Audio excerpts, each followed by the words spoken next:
Hey guys, what's going on? So I'm going to do my weekly Bullseye trades review this week. So before I get started, I wanted to make sure you guys know about my Facebook group called How to Make Money from Stock Alert Services. I'll leave a link in the description below. And the cool thing about this is you can come and join and talk to other people that are in Bullseye trades and a bunch of other alert services.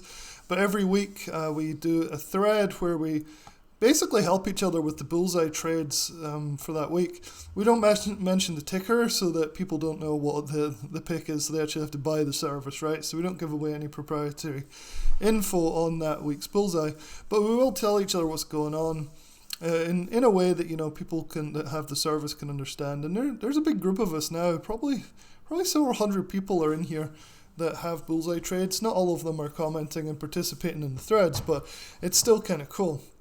Also, if you're interested in looking at the polls that I run, so this is a poll that I did recently in December of this year after a market that had been down for the entire year, 2022, and I asked everybody, have you made money overall as a member of Jeff Bishop's Bullseye Trades?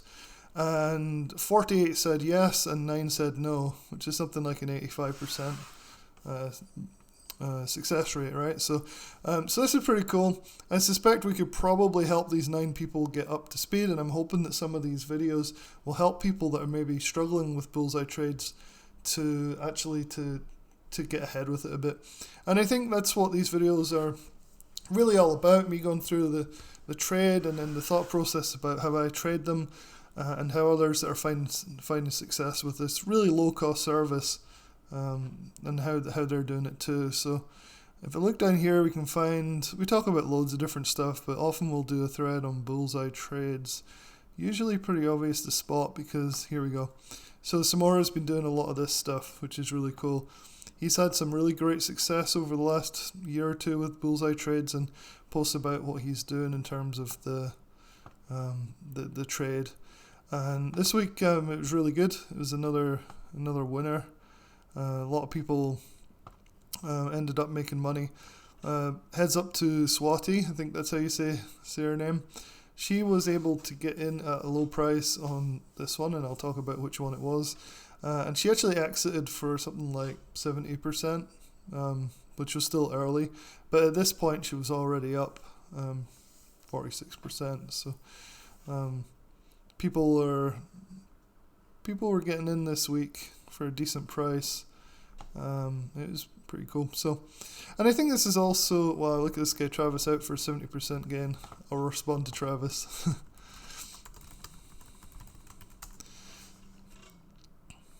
So another great week. So let's look at the trade and talk a little bit about how things have been going recently with Bullseye trades. For a lot of people that joined in December or late November, things might have been a little rough. So here's the track record for the whole of 2022 and now also the start of 2023. And it's been a bit of a rough start. Last week's MBLY video that I did, you might remember, it was a 40% loss. I think this is interesting though because a lot of people are actually getting out of these for wins. So they're following Jeff and averaging in and holding for a bit longer. And they're actually getting out with wins on these. So for me, these trades are just short trades, like a few days. I don't think I've ever really held these for more than the week. I'm always out by the next Bullseye trade. But that doesn't mean that, that you should be doing that. You've got to make up your own mind about how you play these things. Because remember, this is a low-cost service. It has a very high win rate, but it's only $100 if you use my link on this article. It's only $100 a year. And so you got to bear that in mind when you're making these trades, is you're not paying for a $1,000 service or a $2,000 service. This is something that helps you become a better trader, but it's not something that is perhaps as hand-holdy as something like Jason Bond's Lightning Alerts or one of these services where the guy's live all day, every day or whatever. So it does help to have some basic trading ability and some ability to make your own decisions based on the due diligence that Jeff does every week. So like I said, we had a pretty great winning streak for a while. So you can see big streaks of green, which I show every week. All these are winners. It's awesome, blah, blah, blah. But then we get to the point where there was 3 losses in a row. And this is where people are probably going to be like, this sucks, I'm not going to do this. But the biggest mistake I see is people that start a strategy or an alert service, and they start off with a losing streak, and then they see that as like a strategy that won't work for them. And sure, while this is demoralizing, I don't think it's something that people should be fooled by, because for all we know, the next 10 in a row could be winners, right? Maybe we'll get some more losers, I don't know. But the odds are pretty good that we're starting another winning streak here, right? If you look at the whole track record. And so this week, let's talk about this week. So it was Cat, January 27th, 250 calls, near 520. And if we go and look at the website, the email that came out, this was the email. Usually a lot of promotional stuff up the top. And so Jeff admits that there's problems here. Like, people always seem to think that if he's not going into all the depth about the losing trades, that it's somehow some lack of transparency or whatever. But he talks about them. It was a very frustrating week for him. A lot of the stocks didn't work.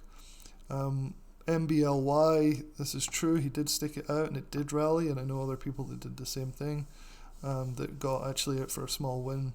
And so people that stopped out quickly on MBLY last week would be annoyed, right? Because you're like, I stopped out at 40% and Jeff's saying it was a break even or a win. Well, because everybody's playing these differently. And so you can try and follow Jeff exactly, or you can do it the way I do it, which is a little different, a little less patient than Jeff, I think. Okay, so as we go down, you can see the usual stuff. So he likes Cat right now. It's a strong earnings winner and continues to grind higher after a month-long consolidation. So we're not talking about anything groundbreaking here. It's just simple technical analysis. He goes live every Monday morning at 11, where you can hear his full breakdown of this, which usually involves the Keltner bands, the Keltner channels, and talks about it there. So I think people have to realize that Jeff is looking at these things on a daily chart, so it's not like these are quick day trades. He's looking at the daily chart for all of this stuff, so it's not really something that you can judge on day one or day two. It's several days or even up to a couple of weeks at times, so you got to be careful not to judge too quickly. Anyway, this is what he said. This is the highlighted trade details for the week. Cat 27, 23, 250 calls, blah, blah. 230 stop. Target 1 is 258. And he said, I'm ready for another winner. I hope this is it. And it was. So it was a really good week. Let me go over to the chart here. This is Monday, Tuesday, Wednesday, Thursday, and Friday on the right. So Monday is where the alert was issued. As usual, like I never chase up here ever. I'll always wait until the end of Monday or early Tuesday to take a position, and that's something that you really can separate the people that love bullseye trades from the people that don't. So if you buy in a rush where volatility is high and you buy the contracts, this is the underlying stock, but I'll show you the contracts in a minute. You buy up here and you get a pullback on Monday, which is very common, and you stop out down here, which is still well above his stop loss, right? It's well above it. But if you have your own rules and you stop out down here and then it rallies for the rest of the week, it leaves a double bitter taste in your mouth, right? Because you took a loss, but then it was actually a winner. So you're like, this sucks. But so that's the one piece of advice I keep telling people. Do not rush in at the start of the day. You have plenty of time to enter these. They usually pull back a bit at some point. If you're going to do the rushed entry because you're worried this will take off without you, look through the previous bullseye trades and see how often that happened. It's very, very rare. Usually you'll get some sideways or consolidation and a drop either the Monday or Tuesday, sometimes even the Wednesday. So even on the Wednesday you could have entered at a better price here than early Monday. So you got to try and judge. This is hard, but sometimes scaling in, if you're using bigger positions and you're able to take many contracts, scaling in can work really, really well. And so that's my number one bit of advice, and I think the people that are doing well with Bullseye are doing that, and they're getting the biggest gains, and then they're minimizing their losses. Unfortunately, this time I was away, so I was out at the end of the day. I saw this sell-off, and then I was otherwise occupied and ended up not being able to get an entry. And then the Tuesday morning, I saw this on my charts, and unfortunately, again, I was going out, so I wasn't really wanting to chase this a little bit. I just hesitated that little bit too much, and of course, it worked the rest of the week. So I missed this trade, unfortunately, this week. But let's look at the contracts, because often I forget to do that. So let's look at the January 27th 250 calls here.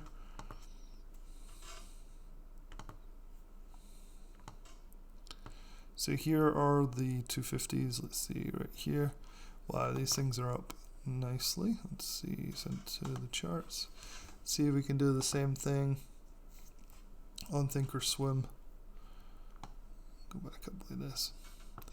Alright, so this was the 9th. So the contracts were around about here, so about 520, which is what the price Jeff was kind of saying to get in at. But, you know, you could have gotten in as low as the 390s, which I know one of the Facebook group people did get in at a nice entry here. So an optimum entry. And then as the week went on, we rallied all the way up to $9 up here. So massive, massive win. It's really nice. Now, it wasn't super easy because we had the CPI data, and that was part of the reason I was a little bit nervous about taking this trade. So even though it's easy to look back on this and be like, oh yeah, everything worked well, we had CPI pre-market on this day right here, and so it's hard to enter the day before. So I did look for an entry potentially on Wednesday, but with the morning CPI coming out the next day, I decided to hold off. The people that were in this did get, you know, not lucky, but like it did work in their favor really well, and we had a nice rally.